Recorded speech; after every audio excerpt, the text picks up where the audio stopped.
to say welcome to everyone who joined today to today's session of the Coalesce Transformation Talks, which is a format that I will present in a couple of seconds. For now, the topic of today's session, so we always have like one main topic that we discuss, and today's topic is creating data vault hubs. And I'm first gonna show a couple of theoretic slides where I will explain what we're going to do, how we're going to do this, and then I will also go over to a demo session. So let's get started. First of all, I want to introduce myself. So my name is Dennis Polat. I'm a consultant, BI consultant at Scalable International GmbH, and I already have a couple of years as experience. So 4 years of experience in SQL and databases and around 3 years of experience in Data Vault 2.0 and Data Vault automation tools. Also, I implemented a couple of solutions for data warehousing, for BI in some customer projects successfully. My background is that I have a bachelor's degree in business information systems with a focus on business intelligence and data warehousing. And I'm also a certified Data Vault 2.0 practitioner. Yeah, what is my core focus or my core competence, my core focus and work? So mostly what I do in a daily base or also in customer projects is that I work in data vault modeling, but also in data warehouse, housing automation, using tools like data transformation tools. For example, like today we will see Coalesce, but also in DBT. And as I already said, Coalesce Transformation Talks is why we came together today. This is a format that we are hosting every third Thursday of the month at 3 p.m. and GMT +1 time format. And this is a regular thing. Sometimes I'm the host, sometimes one of my colleagues is the host, Tim Kirschke, and we share these sessions. We will also have some collaborations in the future with other people, but today I will be your host and I'm gonna present you the following topic. So we also started like a little series in between where, of course, we have some topics that we talked about, but we also wanted to have this series of how to build a data vault, basically from beginning to end. And for this, today, the second episode is happening. So the first episode was how to build your stage. So you start with the source data over to building your stage, preparing your hash keys, and building the foundation, basically. And now in the second session today, I'm going to go over how to use what was created in the first session and to build your hub on top of it, so you can make sure that your business keys are being used on top of that, and you can continue to build your data vault. But what I also want to mention is that we have this package that is called Data Vault for Coalesce that's carefully built in collaboration with Coalesce, and which basically offers you a great solution to make it as easy and simple as possible to use the best practices of data vault implementations in Coalesce without you having to start from scratch. I mean, of course, you have to start from scratch because it's in the end your source data. But we have templates and node types that you will see later that make it as simple as possible for you to start, like in a guided way and in the best way possible. What is in that package or what is included? We have different node types. One of the core things of Coalesce are the node types.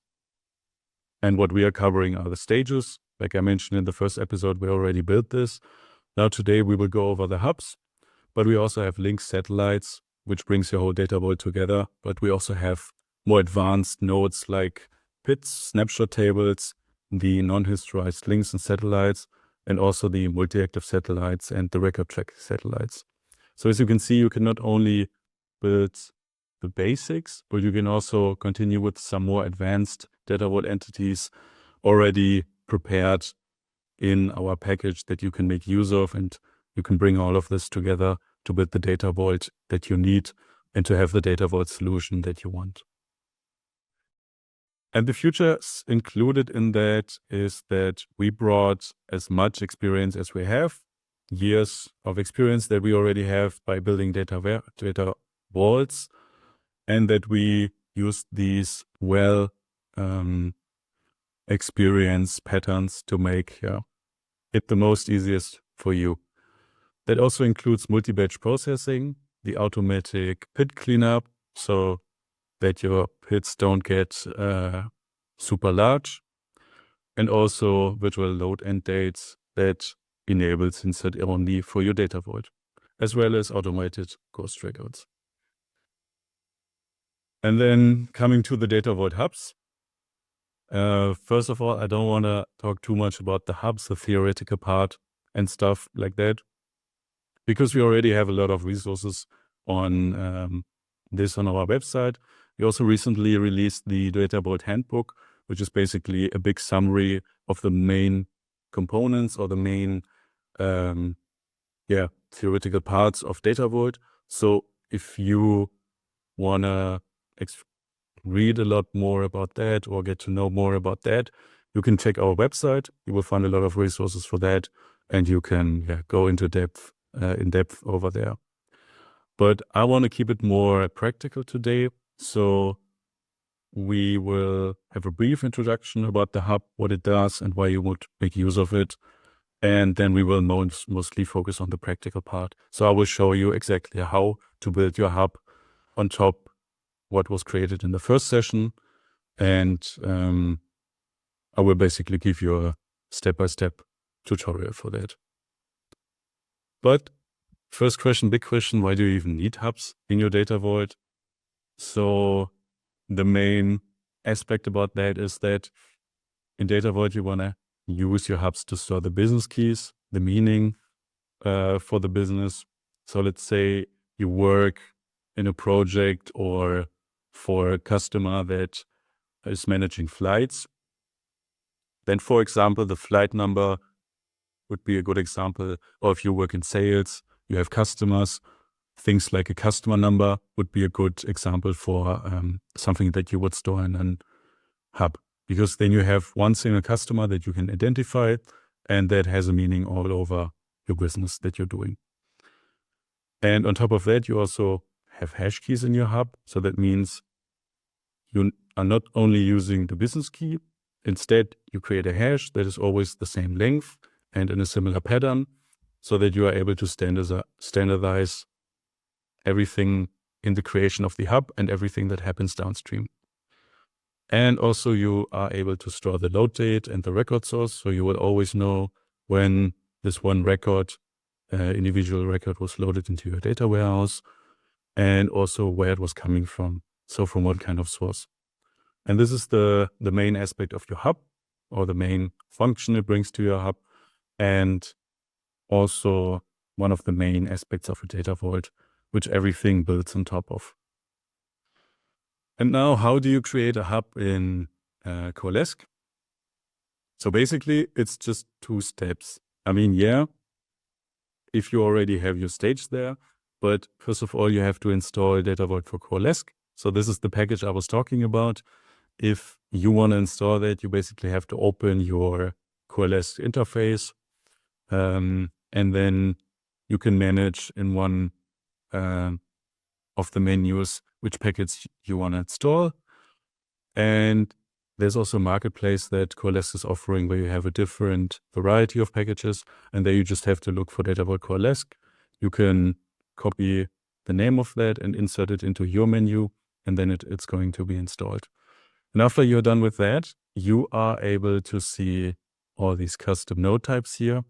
So as soon as you click on one of your nodes, as you may know, you have this Add Node button here. And now you have the Data Vault for Coalesce option down here. And when you hover over this, you will see all the node types that are being offered by us. And here at the top, right at the second place, you see the hub.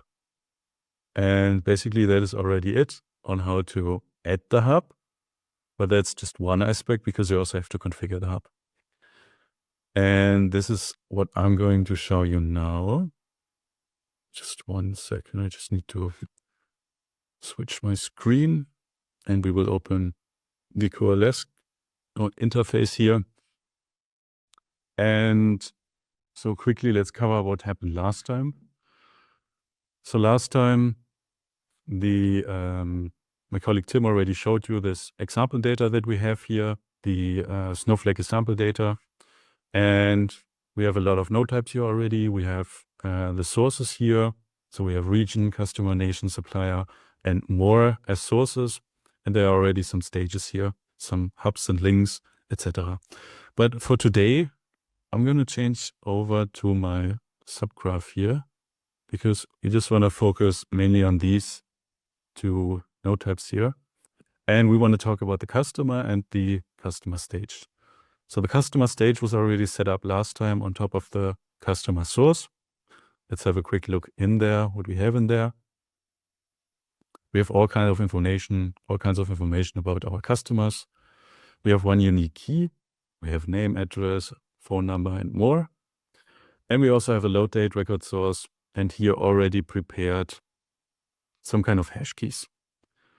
So we have the one hash key for the customer, which identifies the customer. And we can also have a quick look into that. So let's see, right now they are at the end. I can also quickly move them to the top. So this is what I need for now. This is in focus for us now.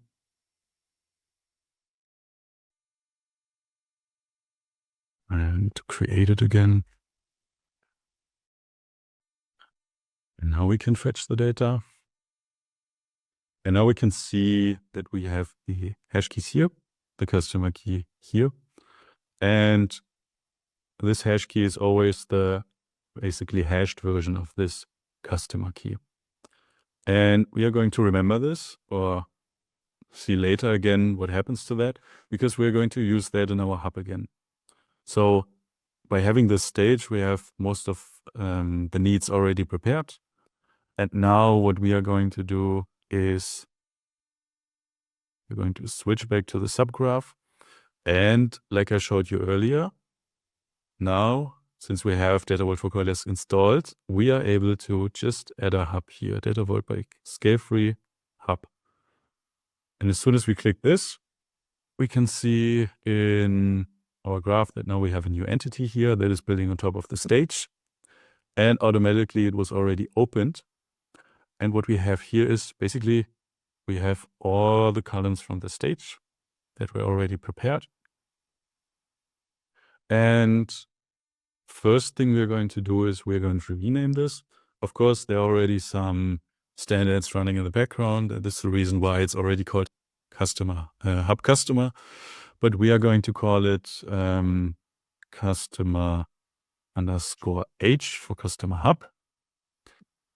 And we are also going to, so as you saw in the slide before, what we want to have is we want to have the hash key, the business key, the load date, and the record source.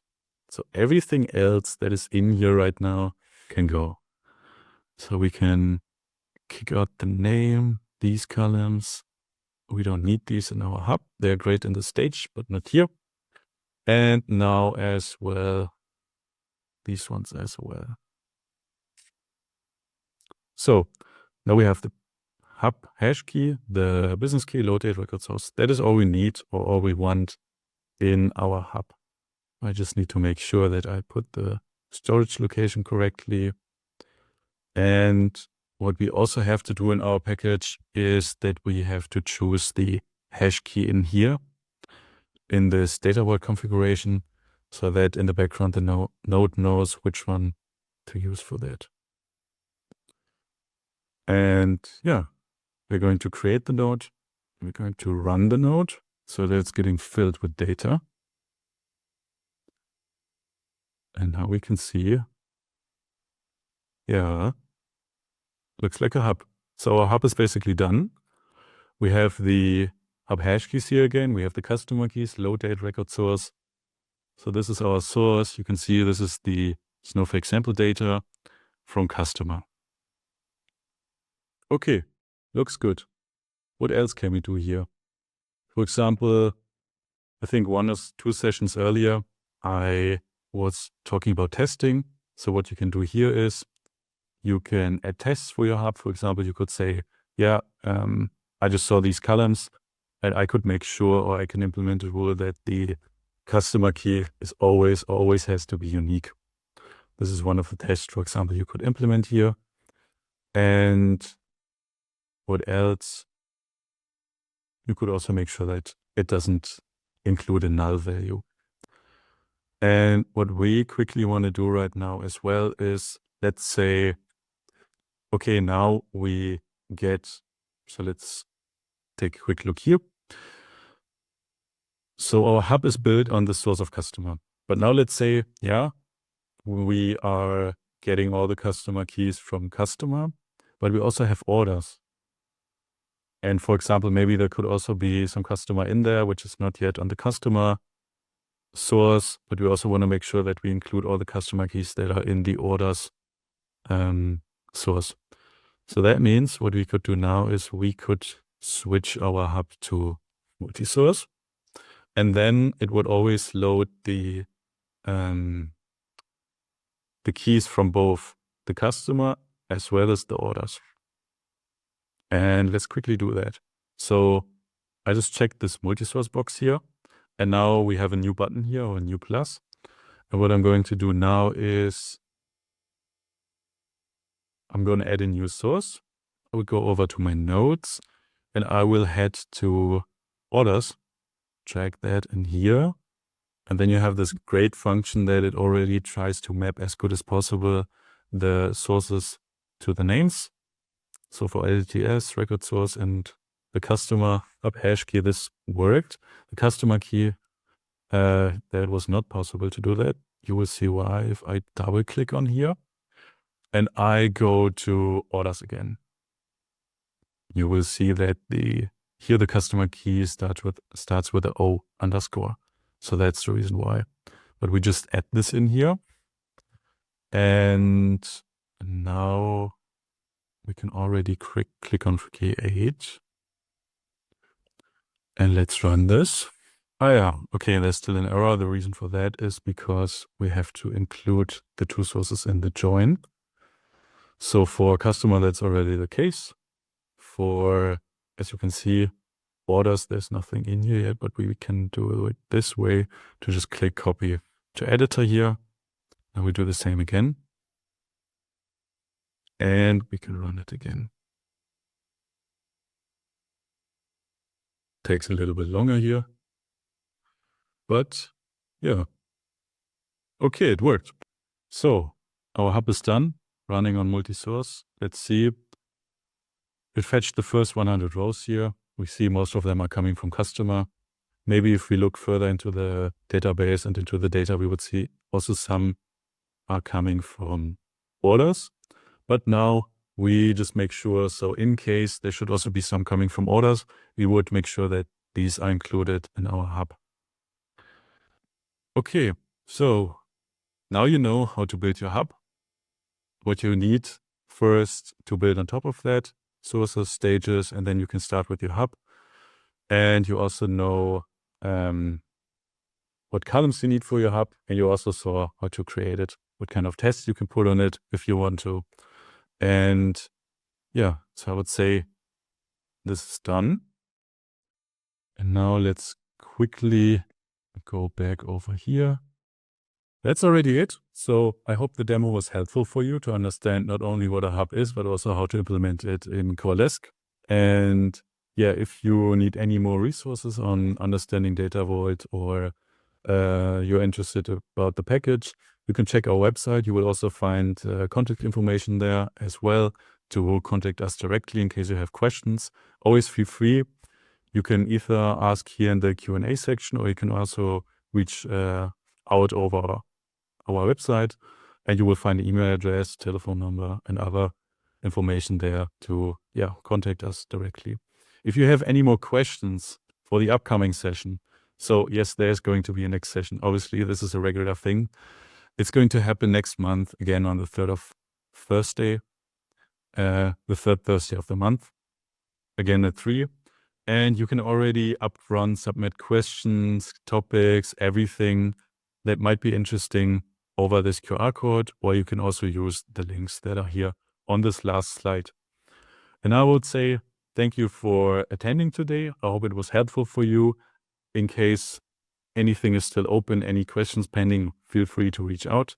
And I would say thank you for today and hopefully see you next session again. Thank you.